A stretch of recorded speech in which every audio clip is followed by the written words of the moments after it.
Well, I've been joined by former Commissioner of Police in the FCT, Lawrence Alobi. Thank you for joining us on Newsnight, Mr. Alobi. Thank you for having me. My pleasure. Now, you heard the President talking there about intelligence sharing. How can national security and the law enforcement work together, synergize? You heard him talking about the fact that we cannot have a disharmony in an orchestra. So how can our intelligence and the law enforcement share intelligence in such a manner that will enhance national security? I'm very, very glad that Mr. President has taken a valuable step in the sense that, you see, each security agency is given has a mandate to, and its function is clearly defined by law. But again, the issue of competition and rivalry has, in fact, it's a serious security threat to this country. They're not, the security agencies are like fingers of one hand. Fingers are not of the same size, but when they want to act and carry the object, they all carry it together, a common vision, unified action, with the purpose to achieve the objective. These security agencies are serving the same government, the same country, and they should have a common purpose of ensuring how to protect and defend this country. Section 14B of the Constitution provides that the prime purpose of government is security and well-being of the citizens. And when they begin to fight, those who are supposed to protect or begin to fight each other. We've seen so many instances where security agencies begin to fight each other, attack each other, frustrate each other. Everyone wants to be, I'm the best to Mr. I'm the best, Mr. No, we're not competing. It's an issue of cooperation and collaboration, working to achieve this common goal. And the most harmonized, they have to gather intelligence, gather information, and share intelligence. Mr. President has rightly said. You see, all agencies like the DSS, they are the chief intelligence agency. Right. And the police are the principal agency in terms of internal security. But the issue they are very antagonistic. We want to be the best. Which is not so. They're not competing. What do you think really is responsible for that? I mean, I'm sure it couldn't have been that way over the years. What are the fundamental issues? What do you think may have encouraged this situation? It's not supposed to be so. It's because the issue of service, which is supposed to be the key factor. When an officer is appointed in any position, you should see that his primary function is to function effectively and to deliver in what he ought to do. But now issue of competition, they want to rivalry. This ego of superiority. I'm the best. I'm superior. No, we're not competing. Whether you're wearing a black uniform, a green khaki, or white khaki, or blue, you're all like fingers of one hand working to achieve the common goal. Right. So they should all work together in synergy and cooperation and collaboration. Okay. Very quickly, let me just chip this in. I mean, this discussion is happening against the backdrop of what happened last week, where you had a situation in Lagos, which many Nigerians found quite embarrassing. You had the top security agency, the DSS, allegedly invade the premises of the EFCC in Lagos. And in reaction, the president actually ordered the DSS to, vacate the premises. How best do you think, the president and all concerned can enforce this unity that you talk about, the need to, share information, and all of that? How can it, be brought about? Like I said earlier, each agency has its defined function according to the law. The DSS has no business at all to block the office of the EFCC in Lagos. No business at all. They are separate functions, separate organizations, being headed by different chief executives. They have their roles that are defined. There's no conflict at all. So I think it is issue of, like I said, issue of ego. Ego and issue of superiority. I want to put them in the best. I'm the best. I'm tough. I'm in control. Not at all. Right. We're not competing, please. Please, all the agencies, let's all work together in harmony and let's cooperate together and work together like fingers of one hand for the good of this country. No competition, not issue of ego or rivalry. We all work towards the same goal. And it is corruption that is causing it, corruption. And the government also creates it. The government itself unwittingly tried either to phone a particular agency one and the other, or make it as if the one that is, for instance, in the Northeast today, police are fighting side by side with the military. Like for the police are provided that the police, apart from their other functions, they also perform military duties. But nobody here talks about the police that they perform such functions. It's only the military. We have a collective duty to serve and defend this country. And we must all be sincere. Let the culture of service, let us serve with a passion. We are not that country.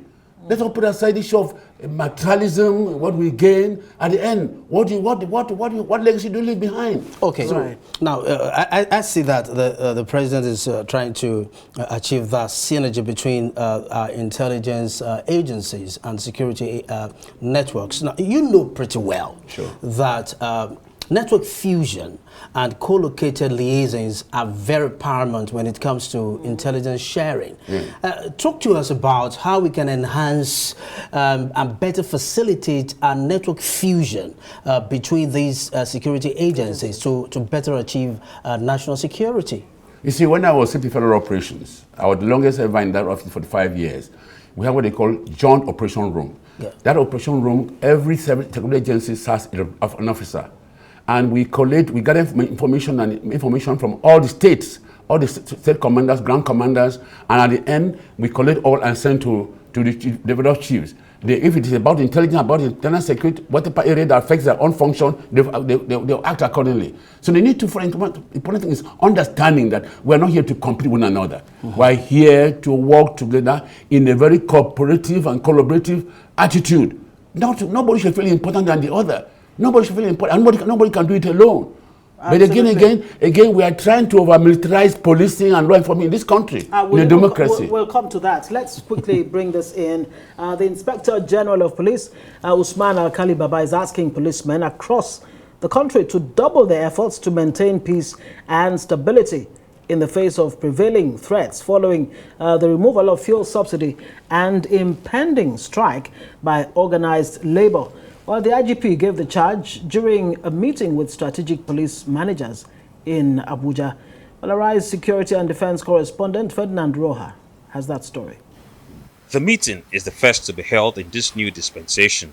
The objectives are to assess the internal security situation within the country and to develop strategies to guide operations in the new dispensation. Nigeria is dealing with the aftermath of the removal of fuel subsidy, and the IGP wants police officers and men to develop proactive crime management mechanisms to forestall any threats from political and non-political actors. Regardless of the quantum of achievements recorded within the period under review and the successful democratic transition or transitioning that happened on the 29th of May, there still remains prevailing and projected threats across the country, including aftermath of the fuel subsidy removal, with the emerging threats of industrial strike action, and consequently, we shall not rest on our oars. Rather, we must redouble our efforts to maintain the needed peace and stability of our democracy. This is critically important as we also prepare for the nation's Democracy Day, which is called June 12th. In so doing, I charge you all to remain focused while monitoring the election tribunals and the proposed industrial action across the country. The police chief is also asking police managers to work efficiently with new executives in their states to ensure a peaceful democratic dispensation. This includes effective synergy and collaboration with other sister security agencies and the intelligence community. The President, without mentioning words, has directed that there must be no form of discordance or cross-purpose activities that will engender interagency rivalry in our fight against crime and criminality. I therefore implore you all to sustain your official engagements with other sister security agencies and stakeholders within your areas of responsibility, AORs, in order to achieve a whole of society approach towards mitigating, or in order to achieve a whole of society approach towards mitigating crimes in our beloved country. Statistics shared at the event show that since January, a total of 3,619 suspects were arrested for their participation in various crimes across the country, while 486 assaulted firearms consisting of AK-47 rifles and locally fabricated automatic weapons were recovered. Ferdinand Duroha, Arise News. Right, Lawrence Alobi, former CP Lagos. Thank you very much for staying with us. Yeah, CP, sorry. Did I say Lagos? FCT. I still have Lagos on my mind. FCT, of course. Yeah. Sorry about that. Okay. I mean, you heard from the IG of police there, further emphasizing the need for interagency, cooperation, and of course underscoring the point now that there seems to be some kind of tempers, across the country over the fuel subsidy issue. There's a need for police to up their game. Maybe you can address that. And again, there's been this debate, an argument or discussion around what kind of a national security advisor that Nigeria needs. Should he always have a military background, or would it matter if he had a police background? Wonder what your thoughts are about that. Let me be on the last question. You see, even during IBB, Abacha, and Sheneko, it was police officers who were national security advisors, like Shinkafi, Gambo, and I think I can't remember that person again. They were security advisors. You see, internal security, the police is principally the agency that's in charge of internal security. And not your question of based on sentiment or emotion, based on capacity. Someone who has a broad knowledge about law enforcement and policing. Internal security is all about law enforcement and policing.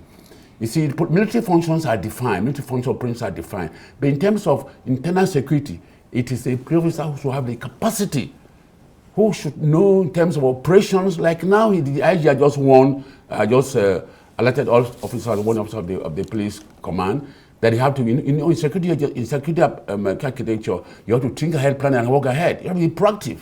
Because if you allow the issue problem to happen, it might snowball to a point when you cannot manage. So you have to think ahead and plan ahead. So I think the appropriate person to be a national security advisor, for me, like it has been during the past, even during military dispensations, it has been police officers. When Guazo, for instance, was the third person was security advisor. Guazo was there, Gambo was there, and Shinkafi was there. And but now you see the issue of proliferating security agency too is not also very helping the situation. We should ensure that we have our strategies, we have our plans, we have our goal all synchronized, and we must have a direction. And I'm happy, Mr. President, I appreciate Mr. President for his courage. Not every president comes out. Look at, he was humble to go to the NSA, not the NSA going to him. That is a mark. That is a mark to underscore his commitment and the way he places security in this country. Mr. Lawrence Uwobi, we must thank you very much for coming on Newsnight tonight.